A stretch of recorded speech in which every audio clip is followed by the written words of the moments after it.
Entramos en este tiempo de tertulia aquí en La Picota para analizar los asuntos que nos deja y nos brinda esta jornada calurosa, diría yo, casi tórrida, de lunes de inicio de semana. Una jornada en la que, por cierto, un calor, mejor dicho, que va a durar hasta el viernes previsiblemente, con temperaturas máximas por encima de los 40 grados y mínimas por encima de los 20, que es la peor, yo creo, para poder conciliar el sueño. Vamos a preguntar si nuestros picoteros, los que nos acompañan hoy, han podido conciliar hoy el sueño o no. Juan Viera, buenas noches. Creo que poco has podido conciliar tú hoy, buenas ¿no? noches. Yo, que por norma general duermo bastante poco, si encuentro condiciones y circunstancias adversas, pues se complica mucho el sueño, la verdad. Así que yo creo que hoy has estado dormido poco. No de temprano en mañana, no, has estado de madrugada ya fuera de casa, ¿no? Sí. Estaba pendiente para tomar café bien temprano. Bien temprano, tanto como a las 5 de la mañana. Juan José Hernández, ¿cómo está? Buenas noches. Yo bien. ¿Has podido tú conciliar el sueño hoy o no? Yo sí, yo duermo, lo que pasa es que cuando me despierto tengo la almohada completamente mojada y no puedo dormir después, le tengo que dar la vuelta, pero bueno, yo normalmente duermo bien. Esta noche sí es verdad que me he despertado 4 o 5 veces, he tenido que abrir las ventanas y la desesperación es que no corría ni gota de aire, ¿no? En fin. A ver si pasa esto. Yo creo que mucha de la culpa... En principio hasta el miércoles, ¿eh? Hasta el miércoles tendremos 43 grados, 42, 43 grados en la capital extremeña, en todo el Valle del Guadiana y Tierra de Barros. Alerta naranja activada por calor desde las 12 de la noche y hasta las 9. Es decir, que vamos a tener...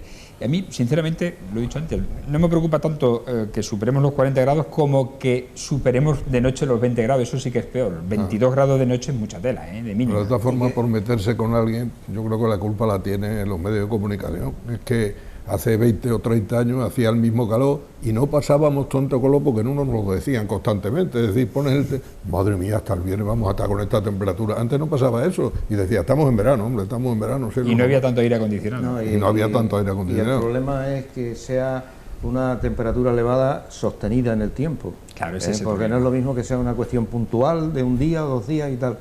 El problema es que se mantenga durante 6 o 7 días como está ocurriendo ahora. Ese ¿no? es el problema. Ese es el problema, ¿no? Que hay en junio siempre ha hecho calor, o sea, siempre ha habido algunas olas de calor, ¿no? Pero el problema es que tan dilatada en el tiempo no tanto. Eso pasa solo a los mayores, por eso es de la edad.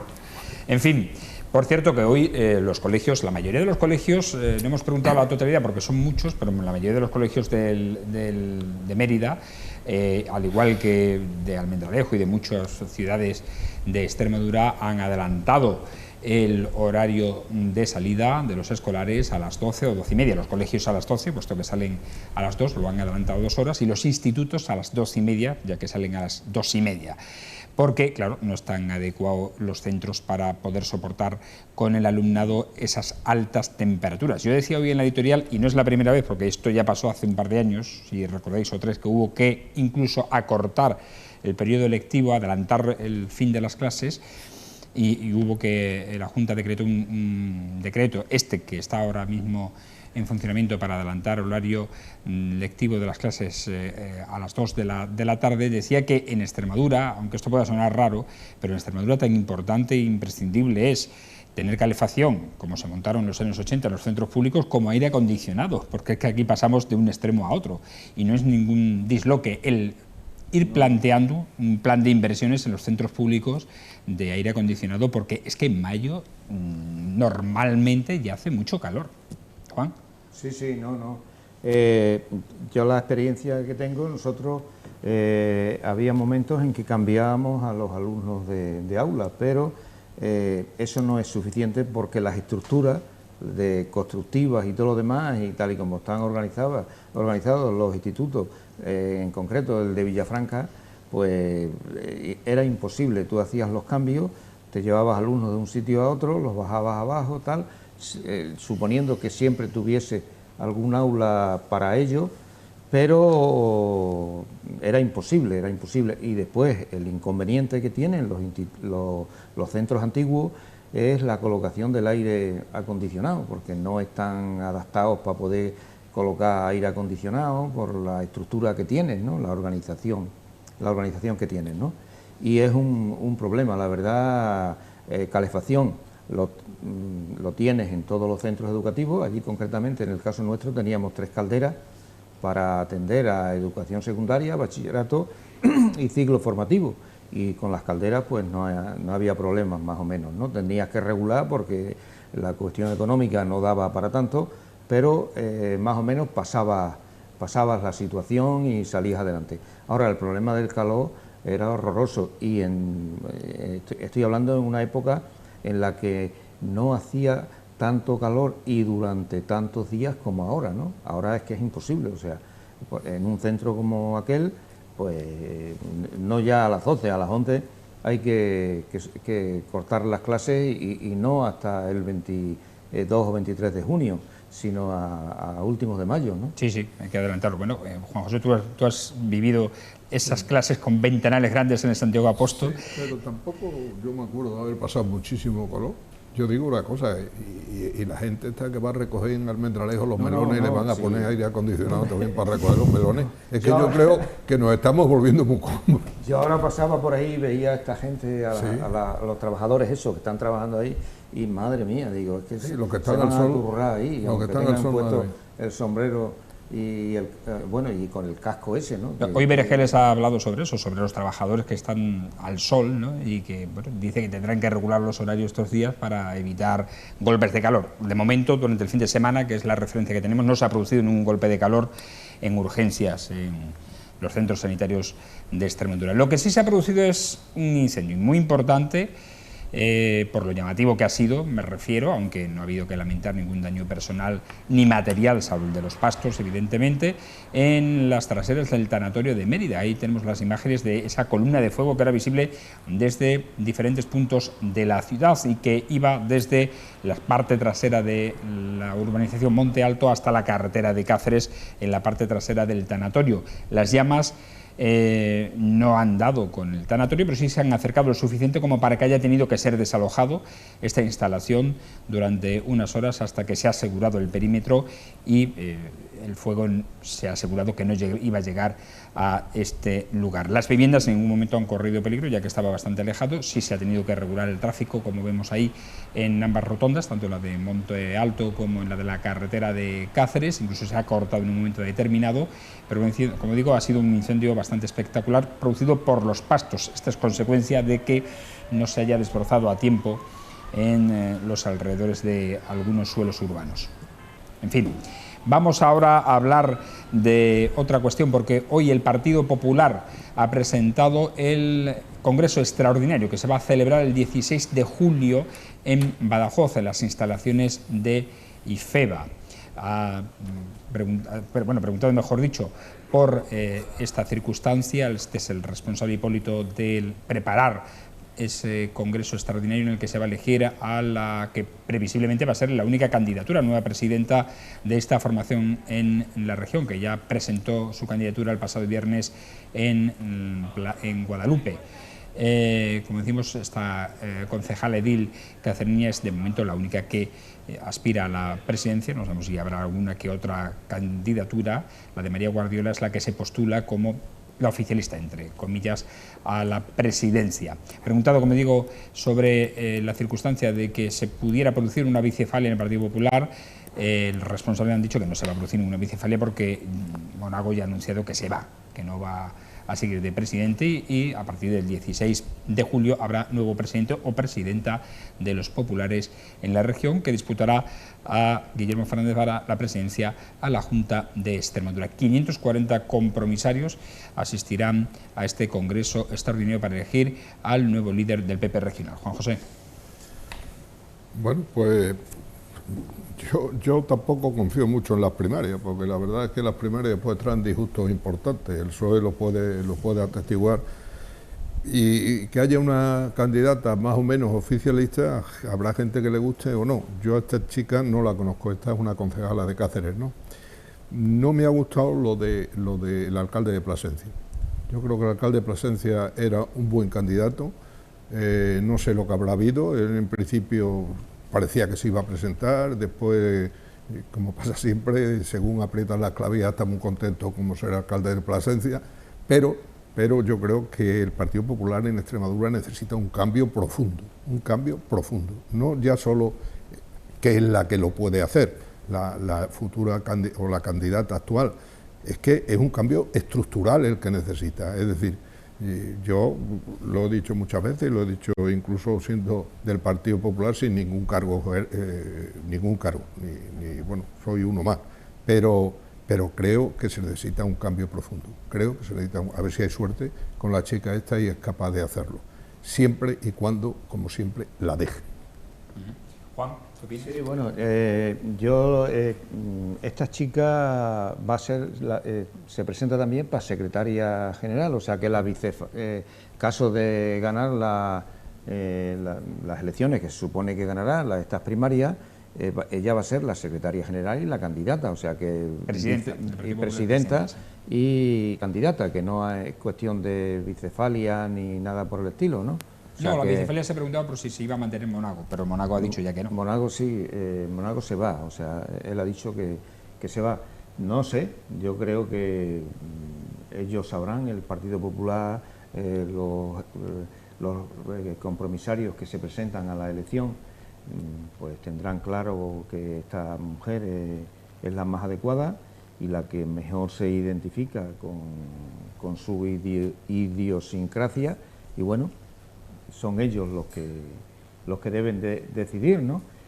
Y bueno, es una mujer joven, no conozco sus planteamientos políticos, pero vamos, me imagino que está dentro de lo que es la estructura ideológica y práctica política del Partido Popular, ¿no? Bueno, y este fin de semana, en la graduación de los titulados de enfermería, el presidente de la Junta de Extremadura, Guillermo Fernández Vara, ha anunciado que la Junta avanza ya un plan para sustituir, para el relevo generacional, que se va a dar un plan ante un proceso de jubilación enorme que se va a producir en la Administración Autonómica en estos próximos años, ya que muchos de los que comenzaron su carrera profesional en la Administración Autonómica se van a jubilar a partir de este año y el próximo y los sucesivos, por lo que la Junta deberá acometer ese relevo generacional, sobre todo en el área de la Administración Autonómica. Juan.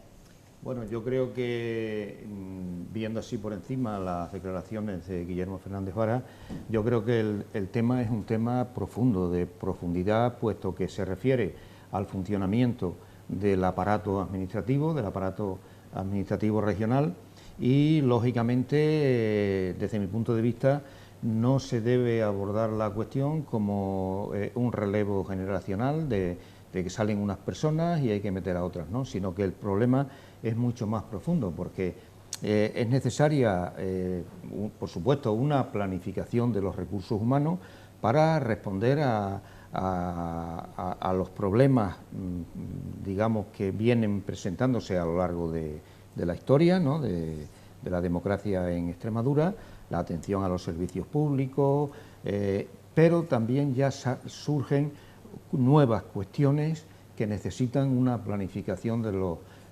recursos humanos. Me refiero a nuevas cuestiones que, como consecuencia de la crisis del sistema, pues hay que se plantea la renta de inserción, se plantea la atención alimentaria, las nuevas perspectivas productivas de la región extremeña, la exportación, o sea que es una planificación de recursos humanos que afecta a compromisos sociales, pero también a nuevos compromisos productivos. Por tanto, las cosas no quedan ahí. Simplemente decir, bueno, ahí la Junta de Extremadura tiene unos 50.000 trabajadores de la Administración regional, y ahora, en un plazo de unos años, se va a producir una jubilación de casi el 50%. Creo que van a ser unos 20 y tantos mil los que se van a jubilar de aquí al año 2035. Y se trata de hacer una reposición de ese personal, ¿no? Yo creo que la cuestión, con los cambios organizativos que están teniendo lugar, los cambios tecnológicos, los cambios culturales, la planificación de la Administración requiere pues un estudio mucho más profundo para adaptarlo a las nuevas circunstancias, ¿no? Y, por ejemplo, durante la pandemia se ha visto la necesidad del empleo público, hemos tenido problemas en el acceso a los servicios públicos, tanto de carácter regional como de carácter estatal, ¿no? Unos retrasos muy significativos, muy importantes, que requerían personal en los servicios públicos, en la sanidad, en educación, en dependencia, etcétera, etcétera, ¿no?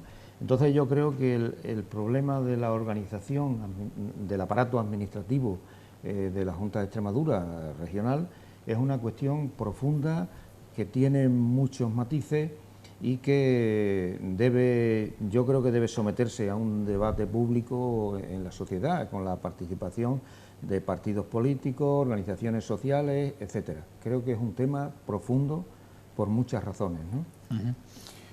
Juan José. Yo voy a atacar por otro lado, ¿no?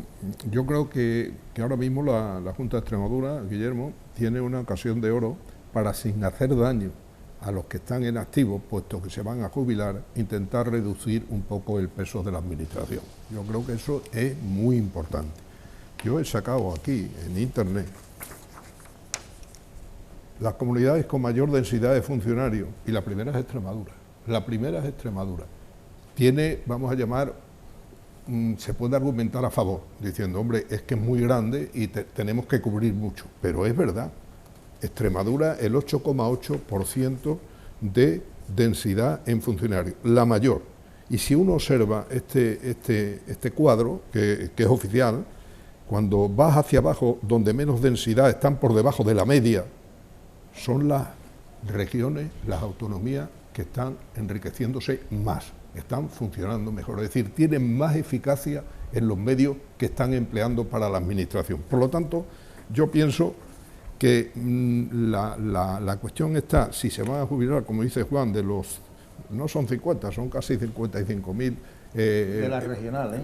Sí, estoy hablando de la comunidad, sector público de la comunidad, sin hablar de la administración local, que es casi otra mitad, son 24.000, llegamos casi a 100.000 funcionarios públicos, que son muchos funcionarios públicos para sostenerlo la administración. Por lo tanto, yo creo que es un momento, Guillermo, de decir, bueno, porque claro, es muy desagradable decir, voy a disminuir la administración pública echando gente. No, aquí no hay que echar, aquí lo que hay es que no reponer y buscar más la eficacia, porque realmente tanto en sanidad como en educación se puede ser bastante más eficaz y ya no sobrecargar mucho las nóminas de la administración, que eso cuesta dinero que lo tenemos que pagar todos los extremeños o con el dinero que nos llegue de fuera. Por lo tanto, yo creo que habría que buscar más la eficacia que dotar el número.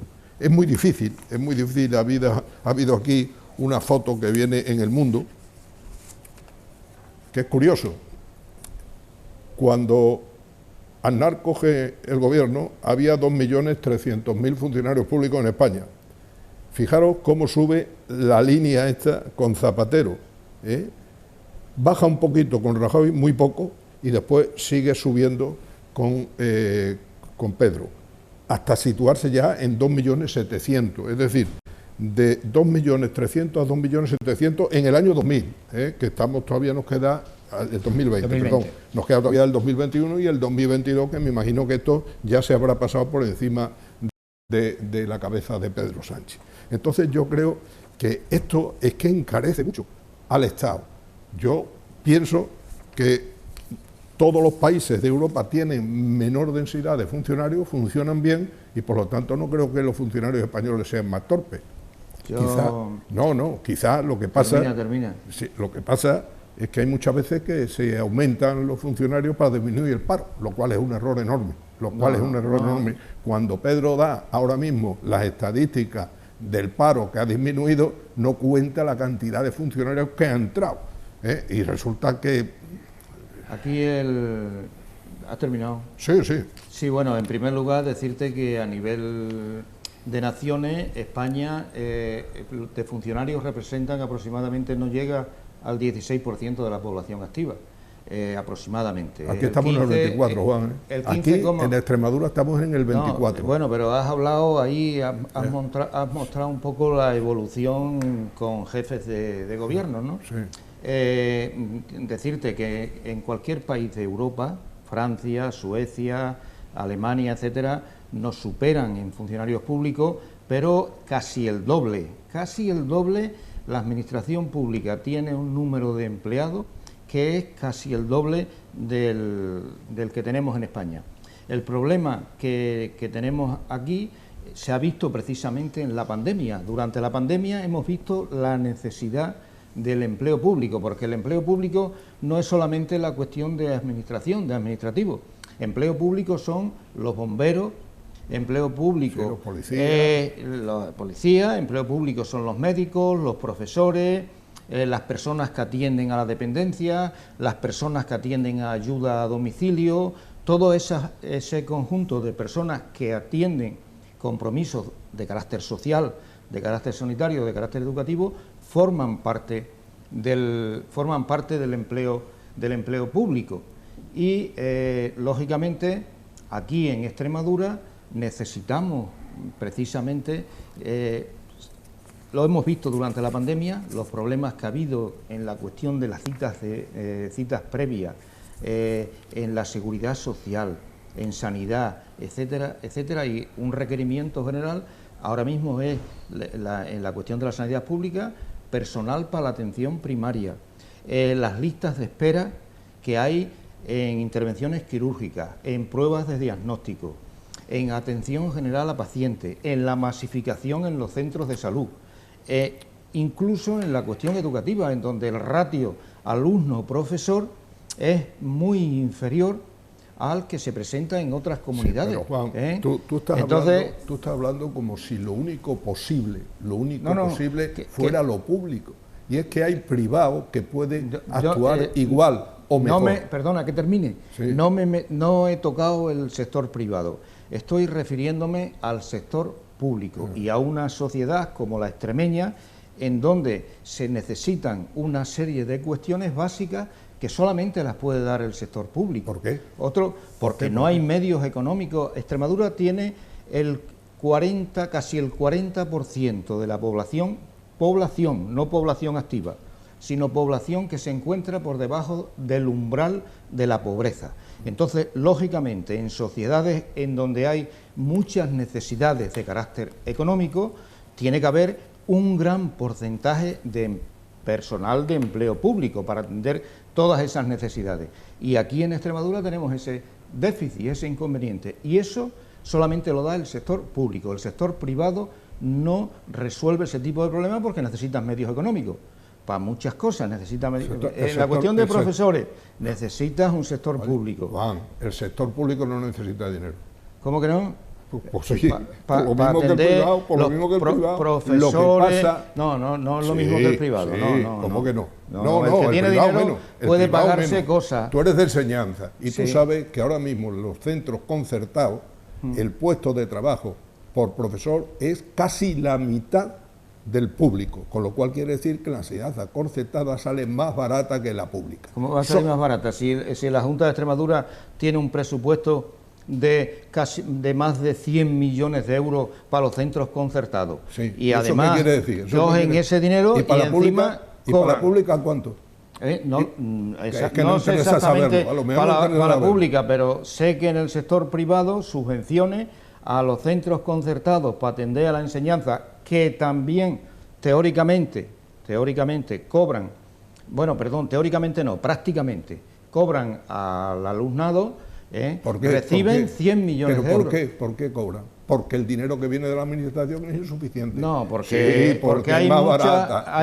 hay también muchas jugarretas. Yo creo que de alguna forma hay que lavarse la ideología y decir, yo voy a ver qué es lo mejor y no estar siempre en contra de lo privado. Sí, porque tú estás ahora mismo defendiendo que la enseñanza pública es más barata que la privada y no es verdad. Yo no te digo que sea... Yo he dicho al principio que quizá la densidad que tenemos en la administración pública en Extremadura tiene un pequeño, vamos a llamar, que se puede considerar así por la gran extensión que tenemos y, lógicamente, si hay que tener médicos en Benquerencia, La Serena, en fin, lejísimo, pues hay que tenerlo. Y esos son, a lo mejor, funcionarios públicos. Hay que hacer un hospital por allí porque no se puede ir todo el mundo a Badajoz, aunque realmente... y prolongado si te tienes que en el operar tiempo. algo grave, tienes Ese que llevar segundo abajo, paso porque- hacia el porque crecimiento no hay otro hospital es que lo una haga. revolución Pero necesaria para lo que me consolidar refiero yo que la extensión es muy grande y por lo tanto tienes que tener más funcionarios públicos. Y en este cuadro que yo he enseñado de la densidad, alguna argumentación sí tiene eso, alguna argumentación, pero la prevención que se tiene en muchas ideologías contra lo privado hace perjudicar mucho al país o a la región. Y yo creo que sí, porque mira, hay una cosa que no se atreve la izquierda nunca a hacer, que es el cheque escolar. Yo hago un cheque escolar, ¿cuánto vale un puesto de trabajo escolar? Para mi hijo, para la educación. 100. Un cheque a mí y yo llevo mi hijo.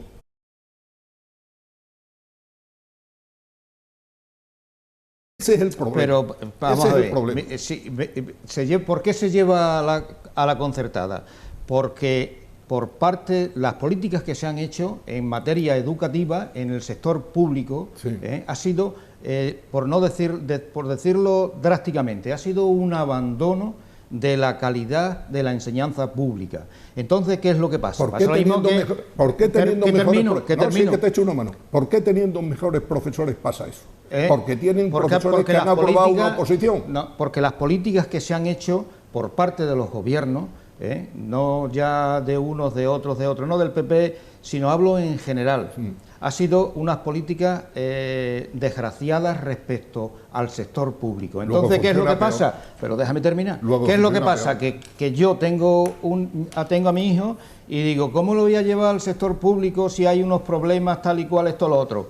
Y como en el sector privado me ofrecen una serie de garantías y una serie de cosas, además apoyadas por el propio Estado y por las propias políticas, las propias políticas del gobierno, si es dinero público, ya te digo que son 100 millones de euros los que destina el gobierno extremeño a financiar la enseñanza privada. A la pública no lo sabemos. A la pública no lo sabemos. Ahora mismo ¿Qué cosas? Hombre, no lo sé, no sé exactamente porque es una dimensión mucho mayor, ¿no? Son más profesores, más alumnos y tal. Pero si hubiera una enseñanza pública de calidad, con un gobierno centrado en promocionar esa enseñanza pública, que es como debiera ser. ¿Por qué? Porque es la que permite la libertad de educación, que elimina privilegios, que tú lees elimina... la prensa ahora, la prensa y estás viendo con la nueva ley de educación el follón que hay. La ley de educación, si quieres, la hablamos. Yo te estoy hablando desde mi punto de vista, como lo veo yo, no como lo ve la ley de educación, porque probablemente haya muchos aspectos. Quien ofrece hoy quien debiera ofrecer una garantía de calidad educativa para que hubiera una atracción hacia toda la gente, sería la enseñanza pública. Muy breve, porque tenemos que seguir avanzando. Sí, es que hay una cuestión que no es racional, es decir, es la contraposición de público y privado, no es estar a favor de lo público, es estar en contra de lo privado. Y entonces yo eso es lo que no admito, porque todo tu razonamiento... Mira, ahora me estoy acordando de la cantidad que destina, es que no lo recordaba, al sector público educativo. ¿Cuánto es? Pues son unos 1.000, lo tenía apuntado porque en una ocasión lo hablamos, unos 1.500 millones de euros aproximadamente. Sí. Te lo busco porque... En Extremadura, ¿no? Sí. Bueno, pero si da lo mismo, Juan. Da lo mismo, el mayor es la sanidad, que son 2.200 y pico de millones de euros, y el sector educativo se lleva unos 1.000 y pico de millones de euros. Lo apunté en su momento en una ocasión que hablamos del tema ese. No, pero ¿qué es lo de menos? Es el análisis de que tú cuando has hablado dices, ¿qué es lo que ha pasado en la enseñanza pública que yo a mi hijo lo llevaría a la privada? Pues porque funciona peor. Porque si no, tú lo dejarías en la pública. Y por eso yo digo ha habido un abandono, funcionando bien la privada, ¿por qué no se potencia la privada? Así lo que hay que potenciar es la pública, que es la que da... permite la libertad educativa, permite una formación... Que estás equivocado. Una formación neutral. ¿Por qué permite la libertad? ¿Por qué permite la libertad? Porque en un centro privado siempre vas con una ideología determinada. ¿Por qué? Porque sí, hombre, me vas a decir porque sí. Si tú lo llevas a un centro de jesuitas, ¿qué tipo de educación vas a esperar? En el aspecto religioso... Esa es mala. No, yo no te digo que sea mala, te digo que eso es visto desde un punto de vista clasista. Aquí, mira, cuando se ven las cosas hay que analizarlo desde dos puntos de vista, desde las clases dominantes y desde las clases oprimidas. Desde ese punto de vista. La dialéctica marxista no me gusta. Es que las cosas en abstracto, no existen, Juanjo. Bueno, señores, no existen muy rápido, que nos queda ya muy poquito tiempo, estamos casi fuera de él. Hoy ha sido el último día en el que se han podido publicar sondeos y encuestas electorales para los próximos comicios del domingo en Andalucía, 19 de junio. Hoy el último que se ha conocido ha sido el del CIS, al margen de otros que han hecho varios medios de comunicación privados.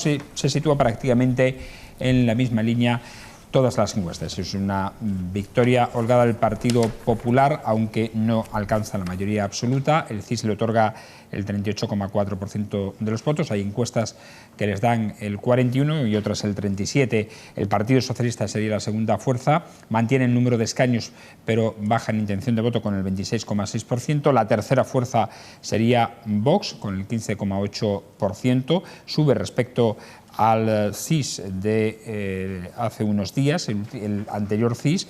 Baja también por Andalucía del 9,7 al 5,9, es llamativo, y Ciudadanos prácticamente saca el mismo resultado, en torno al 4,5%, mientras que Andalucía adelante sí sube 1,2 puntos con respecto al último CIS. Digo, esto es respecto al CIS. Hay otras encuestas, como ven ustedes en sus pantallas, de otros medios de comunicación, pero prácticamente la tónica es esa, es la misma. Esto se traduciría en torno a los entre 45 y 51, 52 o incluso 53 escaños, dependiendo de las encuestas, para el Partido Popular, 33 para el Partido Socialista, que se quedaría con la representación que ostenta ahora, un empuje de Vox hacia los 22 escaños, y Ciudadanos podría desaparecer del mapa político de Andalucía. Son, digamos, los grandes titulares de estos sondeos. Juan José. En lo que es la foto del día, que son las encuestas estas que se hacen, tú has mandado dos amalgamas métricas para Vox Populi, que da, voy a referirme al PP solo, 46 diputados al PP y a Vox 22. Sigma 2 para El Mundo le da 45-52 al PP, 46 el anterior, 45-52 al PP y de 15 a 18 a Vox, ya le da un poco menos. Para mí, la más fiable, porque es la que más acierta, no por otra cosa, es la de Gastre, que publica hoy el ABC.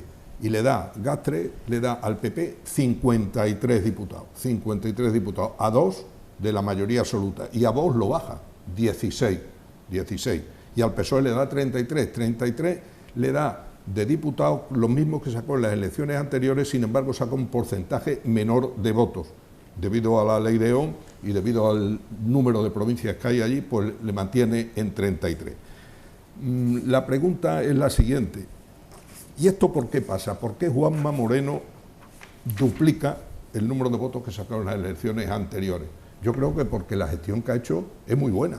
La gestión que ha hecho se basa en dos conceptos claros: menos impuestos y menos burocracia. Y eso lo ha conseguido hacer en el tuto roboloto que hay allí en Andalucía, con el PSOE de tantos años, de 34 años, que ha tenido que hacer una limpia grande en cuanto a aliviar la burocracia y disminuir los impuestos. Yo tengo aquí unos datos que muy rápido. En el año 219 la recaudación aumentó en Andalucía en 600 millones de euros con respecto al 2018.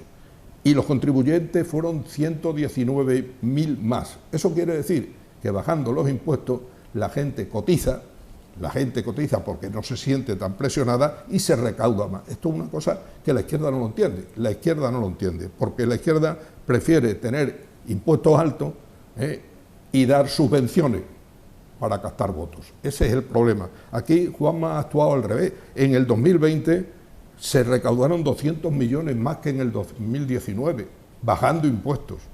Y hubo 154.000 más cotizantes. Por lo tanto, el bajar impuestos crea economía, se recauda más y la economía pues crece. Fijaros, datos muy rápidos. Andalucía, autónomo, Casi medio millón de autónomos se han creado en estos 4 años. Medio millón de autónomos. Sociedades en 2019-2020 se crearon 12.000 sociedades. ¿Eso qué quiere decir? Que la gente está confiando en la economía andaluza, en la economía del PP, y por lo tanto los votos que vienen ahora se duplican. Hay muchos votos del PSOE moderado, bueno, del PSOE, porque lo de Pedro es el sanchismo, otra cosa distinta del PSOE, del PSOE que se pasan al PP ahora mismo en Andalucía. Y estas encuestas están hechas con el 64%, con lo que decías tú, esto está hecho con el 64% de participación. Votantes, el 64%. Si disminuye, habría posibilidades que bajaran los votos del PP. Pero hay una cuestión que ha llamado la atención, por lo menos en las encuestas estas, así lo dicen, que ha aumentado el voto por correo ya en el 98%. O sea, esto se piensa que como hay un puente largo, la gente se va a ir a la playa y no va a votar. Eso es el miedo que tiene ahora mismo el PPI en las encuestas estas. Pero, sin embargo, sí hay una cosa positiva, que ha aumentado mucho el voto por correo. El puente del Corpus, que es festivo en muchas ciudades de Andalucía. Se pueden ir. Juan, muy rápido. Yo que lo miro fuera de PP, fuera de PSOE y todo lo demás. Hombre, míralo también por la parte de la Izquierda Unida y todas estas cosas, que se han quedado muchaquitas. También que lo miro desde fuera, Aquí, de lo que es la estructura política que hay en Andalucía. Decirte que, en primer lugar, la abstención será casi el 48% aproximadamente, lo cual quiere decir que casi el 50% de la población andaluza, casi el 50% nos llega, desconfía de las estructuras políticas, de los partidos políticos que funcionan en Andalucía. En Andalucía y en España, porque habría que ver, ahora mismo no recuerdo cuál es la abstención aquí, pero eso es una cuestión muy importante. En segundo lugar, decirte que las políticas que ha hecho el Partido Socialista se diferencian poco de las políticas que hace el Partido Popular. Bajada de impuestos, por términos generales, aquí en Extremadura lo tenemos, con el impuesto de sucesiones, el impuesto de donaciones, el impuesto de patrimonio, etcétera, etcétera. Lo mismo PP que PSOE, exactamente igual. En la política, perdona... No, a ver si me he enterado, ¿en Extremadura no hay impuesto de sucesiones? Pero hay una rebaja muy importante en el impuesto de sucesiones. En la parte que le corresponde a Extremadura. Sí, en Extremadura, el impuesto de patrimonio, sí, el impuesto de donaciones. Sí.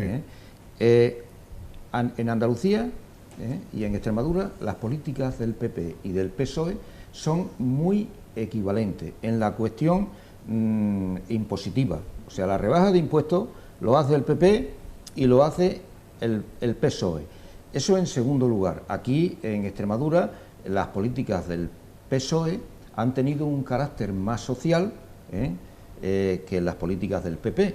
Por eso Monago gobernó durante 4 años. Habla de Andalucía, que es donde estamos hablando. ¿Y tú crees que la política del PSOE en Andalucía era más social que la que tiene el PP ahora, que ha permitido crear puestos de trabajo que son los que los crean las empresas? Es que me he desviado un momento aquí al asunto, he hecho un paréntesis en ese aspecto.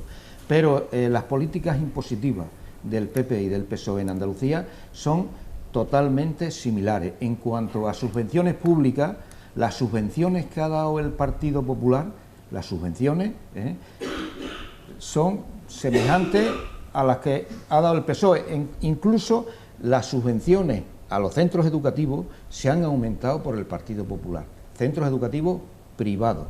En tercer lugar, la cuestión del empleo, si hablamos de empleo, si hablamos de desarrollo económico, en general, del desarrollo económico en general y del empleo, el empleo se puede haber reducido con las políticas, con la reforma laboral que no va a ningún lado, porque ha sido una reforma mínima. ¿Tú crees la que son se ha realizado? Subvenciones lo que se le da a la concertada? Que son subvenciones. Subvenciones, perdona un momento, ayudas y subvenciones a la enseñanza concertada y a los sectores empresariales. En Andalucía, el Juanma Moreno ha dado subvenciones millonarias a empresas andaluzas, que superan con mucho el porcentaje que lo que te iba a decir antes respecto a las empresas extremeñas, a las subvenciones que puede haber dado Vara aquí en Extremadura.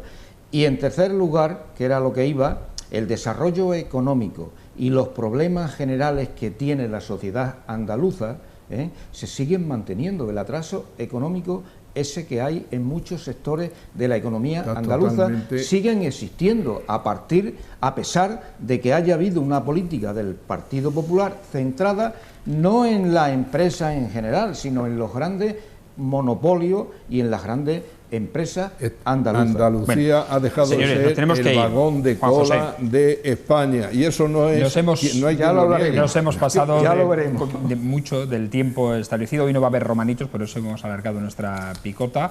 El próximo lunes esperamos recuperar también ese espacio deportivo y nos hemos pasado bastante del tiempo. Gracias a nuestros picoteros por su análisis. Gracias, Juan José. Que te vaya bien la semana y no pase mucho calor. Bueno, ha sido una tertulia tranquila. Gracias, Juan, porque de alguna forma te ha pasado en tiempo, pero bueno, ha sido una tertulia tranquila. Juan Viera, muchas gracias. Que pases buena semana. Yo soy tranquilo, ¿sabes qué? Y a ustedes agradecerles como siempre su atención, instándoles a que nos sigan. Recuerden en la página web de televisionextremeña.com, donde pueden estar informados de lo que acontece en Mérida y en Extremadura, también en nuestras redes sociales, en Facebook, Twitter, YouTube, Instagram y Twitch.